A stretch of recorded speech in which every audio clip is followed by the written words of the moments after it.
What's up, family? We here back at this beautiful, what, furniture gallery? I would call it like a furniture art gallery because it's great in here. We've been up in here before. We're at SPEARS Furnishing off of Canal, and we've got an exclusive today. I have KingTrey with us. How you feeling? Great, feeling good. Yeah? Happy to be here. Yeah. Yeah, we're all happy that you're here. Appreciate you guys, yeah. man. Let's just hop into it. How was the tour? The UK tour. Yes. It was dope.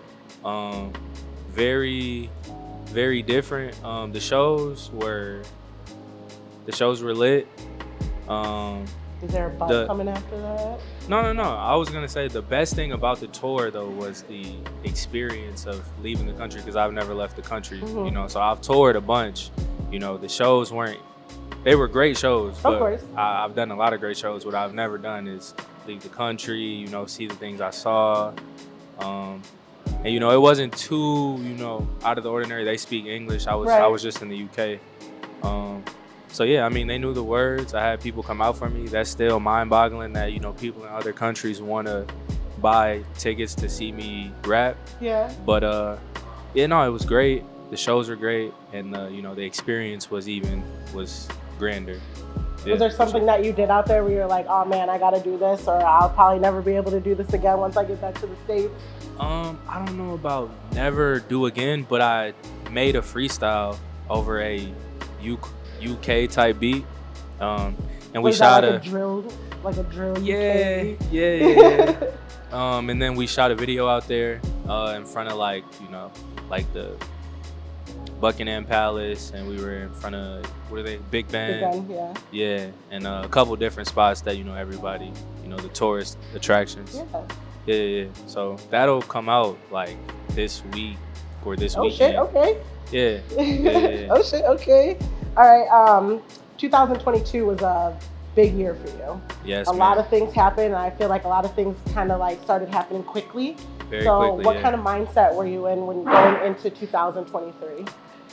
I just wanted to capitalize on the moment. A lot of people, you know, don't realize when they're having a moment, and, you know, they let the flame kind of burn out. So I was actually planning on dropping my debut album in 2022, but because of how things started happening, I like had to push it back to 2023 because I wasn't expecting to be in the position I was in like that quickly. Yeah.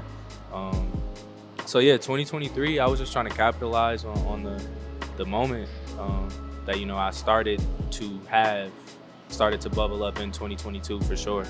Yeah.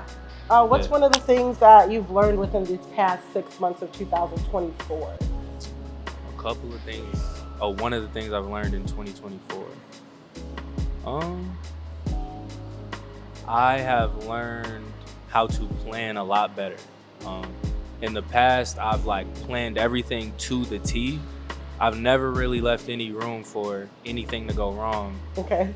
Are you a perfectionist? No, I just like, if I gotta be somewhere on a certain day, like I plan my flight to land that morning or something. Okay. In the past, I would do that.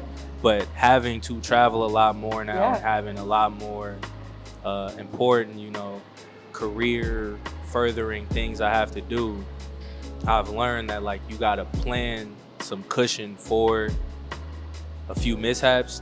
Say a little error. You know? Yeah. That's one of the things I've learned very recently, actually. I just was like, all right, we gotta start leaving some grace, some cushion time. Yeah. Yeah, I feel that. Sure.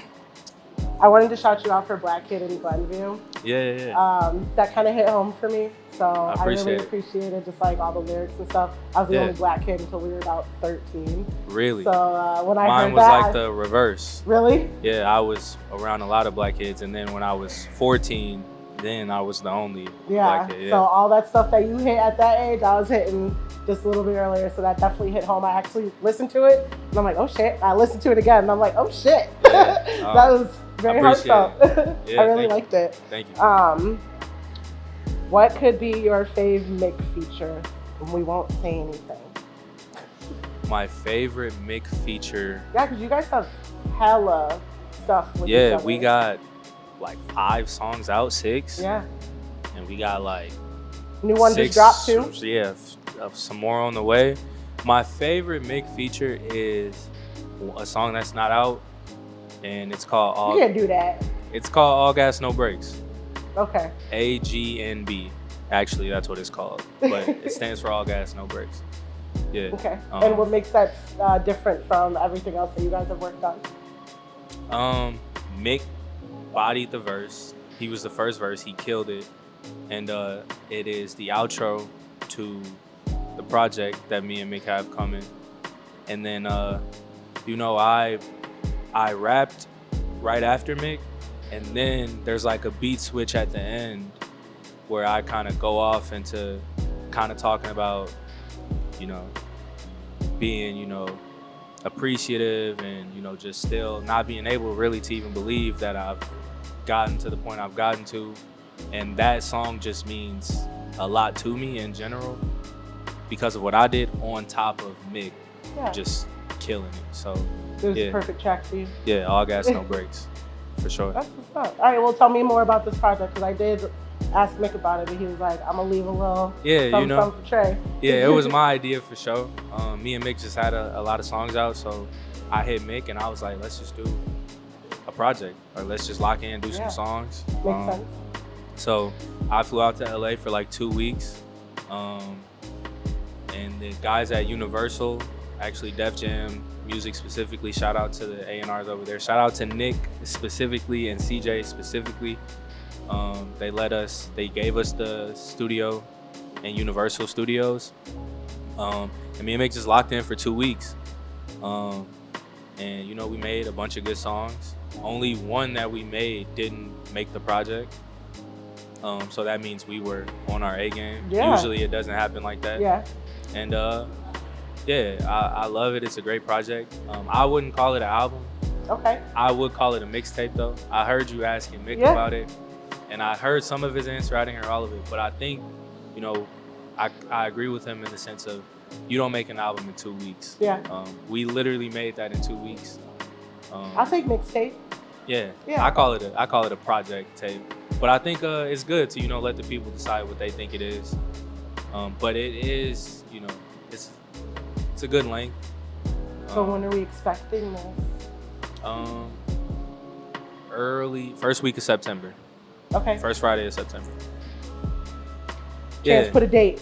First week of September. Yeah, you know, they got the exclusive, like she said. So this is an exclusive episode for us. Yeah. Shout out NFO.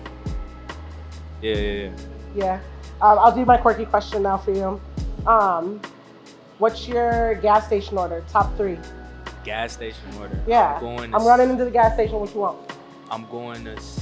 Can it be 7-Eleven gas station? Do it gotta be? Cause why? You want a Slurpee? Cause I want a Slurpee. I want the taquitos they got in there. The what giant kind? Taquitos.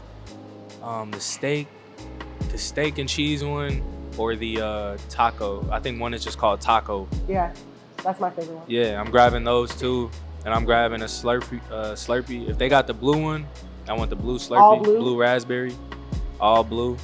If they don't got the blue one, I'll settle for the red, but I'm not doing anything other than blue or red. Really? I don't want the Coke or, you know, none of the other the new flavors. Really? Yeah. Okay. I feel you. Yeah. All right, you got one more. Okay. No, one more snack. Oh, Slurpee. We got a Slurpee, we got taquitos. And I'm going to go hot fries. Hot fries or hot Cheetos? Fries. Got to be the fries. Because there's a fucking difference. There is a difference. Shout out hot fries. Another one that I wanted to ask you. I obviously read that sentimental ass post that you had when you dropped the album. Like a lot of emotions came into that, and I like I said with Mick, like I like seeing your guys' point of view as an artist, just because I'm just an outsider, a fan looking in. And I think as a fan looking on your page, like you being as like vulnerable and open as you were on that one post, like kind of just opened up a little bit more of me being like, damn, okay, let me dig a little bit deeper into this guy a little bit. I appreciate that, for sure. And one of the parts that you put in there is you're like, I got my first rap check and I low-key blew it because the nigga never had shit, you know? Oh, yeah. So what was one of the first things that you bought with that check? I was just giving everybody money.